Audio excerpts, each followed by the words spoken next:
Hi everyone. இந்த வீடியோவில் ஹெல்த்தியான ரொம்பவும் சாஃப்டான பீட்ரூட் சப்பாத்தி எப்படி செய்யலான்னு பார்க்க போகிறோம். அதுக்கு முன்னாடி பீட்ரூட்டில் இருக்கிற ஹெல்த் பெனிஃபிட்ஸை பார்த்துடலாம். இது நம்ம பாடியில் ஹீமோக்ளோபின் லெவலை அதிகப்படுத்தும். அதாவது பீட்ரூட்டில் நைட்ரேட்ஸ் அதிகமாக இருக்கிறதுனால பாடியில் இருக்கிற நைட்ரிக் ஆக்சைட் லெவலை பூஸ்டப் பண்ணுது.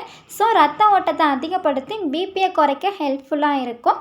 தென் பார்த்தீங்கன்னா magnesium, copper, folate and fibre content கூட அதிகமாக பீட்ரூட்டில் இருக்குது. இதை நம்ம பொரியலாக எடுத்துக்கலாம், இல்லாட்டி ஜூஸாக கூட எடுத்துக்கலாம்.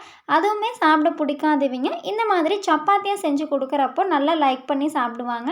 சரி வாங்க எப்படி பீட்ரூட் சப்பாத்தி செய்யலான்னு பார்க்கலாம்.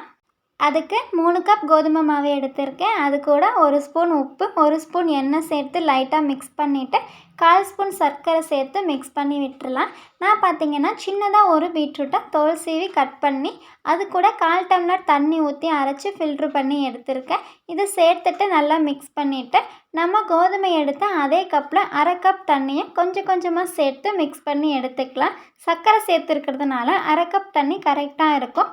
இந்த அளவுக்கு மாவு பிசைஞ்சு எண்ணெய் மேலே சேர்த்து க்ளோஸ் பண்ணி வச்சிடலாம்.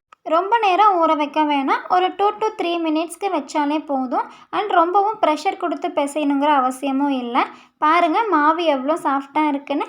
இதுக்கப்புறம் தேவையான அளவுக்கு உருண்டை பிடிச்சி மாவை டஸ்ட் பண்ணி ஆஸ் யூஷுவல் நம்ம சப்பாத்தி செய்கிற மாதிரி சுட்டு எடுத்துக்கலாம். ஒரே மாதிரி சப்பாத்தி சாப்பிட்டு போர் அடிக்கிறவங்களுக்கு இந்த மாதிரி ஹெல்த்தியாக செஞ்சு கொடுங்க. பீட்ரூட் மட்டும் இல்லை, பாவக்காய், கீரை வகைகள் இந்த மாதிரி சாப்பிடாமல் அவாய்ட் பண்ணுறத நம்ம சப்பாத்தியாக செஞ்சு கொடுக்குறப்போ நல்லா லைக் பண்ணி சாப்பிடுவாங்க.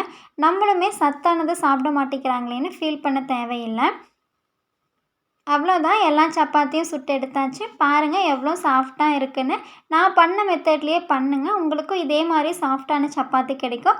ரேஷனில் கொடுக்குற கோதுமையில் இவ்வளோ சாஃப்டான சப்பாத்தி ரெடி பண்ணியிருக்கோம். குயிக்காக ஒரு குருமா எப்படி செய்கிறதுன்னு சொல்லிவிட்டு சேனல் லோகோக்கு கீழே லிங்க் கொடுத்துருக்கேன், கிளிக் பண்ணி பாருங்கள். இதே மாதிரி இன்ட்ரெஸ்டிங்கான வீடியோவுக்கு நம்ம வர்ணிகாஸ் லைஃப் ஸ்டைல் சேனலை சப்ஸ்கிரைப் பண்ணி வச்சுக்கோங்க. தேங்க்ஸ் ஃபார் வாட்சிங்.